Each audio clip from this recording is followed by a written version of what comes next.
కోసం తన ప్రియకుమారుని నేను యేసుక్రీస్తు ప్రభుని ఇచ్చిన దేవునికి స్తోత్రములు. ఇప్పుడు మనం చదువుకునే వాక్యం నిర్గమకాండం 12 వరకు. నీ వద్ద నివసించి పరదేశి యెహోవా పాస్కాను ఆచరింపగోరినెడల అతను కలిగిన ప్రతి మగవాడు సున్నతి పొందవలెను. తర్వాత అతడు సమాజంలో చేరి దాన్ని ఆచరింపవచ్చును. అటువాడు మీ దేశంలో పుట్టిన వానితో సముడగును. సున్నతి పొందిన వాడు దాన్ని తినకూడదు. దేశస్థునికిని మీలో నివసించి పరదేశకుని దీని గురించి ఒకటే విధి ఉండవలెనని నేను ఇశ్రాయేలు అందరూ అలాగ చేసిరి. యెహోవా మోషే ఆహారములకు ఆజ్ఞాపించినట్లు చేసిరి. యెహోవా ఇశ్రాయేలును వారి వారి సమూహం చొప్పున ఆనాడు ఐగుప్తు దేశం నుండి వెలుపలికి రప్పించెను.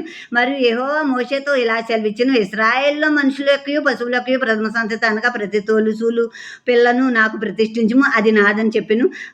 మోషే ప్రజలతో ఇట్లని, మీరు దాసగృహమైన ఐగుప్తులో నుండి బయలుదేరి వచ్చిన దినమును జ్ఞాపకం చేసుకుని యెహోవా తన బాహుబలం చేత దానిలోని మిమ్మల్ని బయటికి రప్పించెను. పులిసినదేదియు తినవద్దు. అభిబన్యాల్లో ఈ దినమందే మీరు బయలుదేరి వచ్చిద్దరు కదా.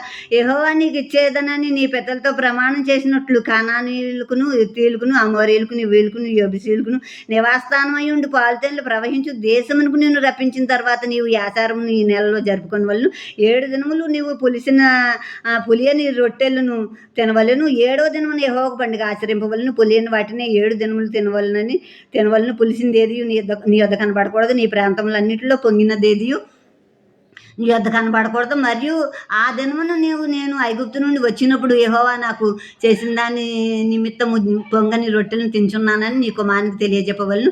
యెహోవా ధర్మశాస్త్రం నీ నోట నుండినట్లు బలమైన చేతితో యెహోవా ఐగుప్తులో నిన్ను బయటికి రప్పించినందుకు ఈ ఆచారము నీ చేతి మీద నీకు చూసిన గాను నీ కన్నుల మధ్య జ్ఞాపకార్థంగా ఉన్నాను. కాబట్టి ప్రతి సంవత్సరం ఈ కట్టని దాని నియామక కాలమున ఆచరింపవలను. యెహోవా నీతోనూ నీ పెద్దలతోనూ ప్రమాణం చేసినట్లు ఆయన కానానీయుల దేశంలోనికి నిన్ను చేర్చి దాన్ని నీకు ఇచ్చిన తర్వాత ప్రతి తొలుసూలు పిల్లను నీకు కలుగు పశువుల సంతతిలో ప్రతి తొలి పిల్లను యెహోవాకు ప్రతిష్ఠించవలను. దానిలో మగ సంతానం యెహోవా దగును. ప్రతి గాడిద తొలి పిల్లను వెల ఇచ్చి విడిపించి దానికి మారుగా గొర్రె పిల్లను ప్రతిష్ఠించవలెను.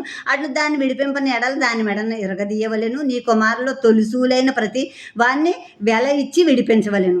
ఇప్పుడు ఇవన్నీ చేసిన ఐగుప్తులో నీ పిల్లలకు నువ్వు చెప్పాలి, నీ చేతికి నువ్వు కట్టుకోవాలి, దాన్ని నీ నొసట మీద కట్టుకోవాలని. అంటే మనం చేతిని ఎన్నిసార్లు చూసుకుంటాం, అలాగే అన్నిసార్లు జ్ఞాపకం చేసుకోమని. కట్టుకోమని అంటే కట్టుకోమని కాదు, అర్థంలో ఎన్నిసార్లు నువ్వు తెలుసు అన్నిసార్లు మనం ఆయన వాక్యాన్ని, ఆయన చేసిన కార్యాలని జ్ఞాపకం చేసుకుంటూ నెమరు వేసుకుంటూ ఉండాలని. మీకు పుట్టిన మీ పశువుల్లో పుట్టిన తొలి సంతానం నాదే, నాకు ప్రతిష్ఠించాలి. నాకు ప్రతిష్ఠించాక నీ తొలి కుమారుని నాకు ప్రతిష్ఠించాక వెలయిచ్చి వాడిని విడిపించుకోవాలన్నారు. ఇప్పుడు మనం తొలి సంతానాన్ని దేవునికి ప్రతిష్ఠించినప్పుడు ఆయన కుమారుని ప్రతిగా ఇచ్చేసి మన కుమారుని మనకు మళ్ళీ ఇచ్చారు దేవుడు. ఆమేన్.